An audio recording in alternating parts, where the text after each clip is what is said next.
হাঁটতে হাঁটতে গোপাল আর সলিম ওখানে চলে এলো, আর গোপাল কিছু একটা বলছিল।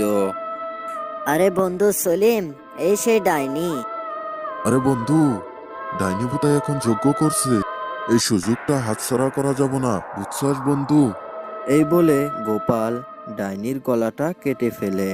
গলা কাটার পরে গলাটা ফের ডাইনির মাথার সাথে লেগে যায়।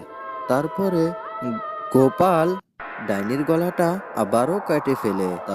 আরে বন্ধু গোপাল, ডাইনির পেটের মধ্যে মার, তাহলে ডাইনি মরে যাব। তারপরে গোপাল ডাইনির পেটের মধ্যে ছুরি মেরে ডাইনিকে মেরে ফেলে। আরো গোপাল বলতে থাকে, আরে বন্ধু, ডাইনিকে তো আমরা মেরে আমাদের বেজালটা মুক্ত করে নিলাম।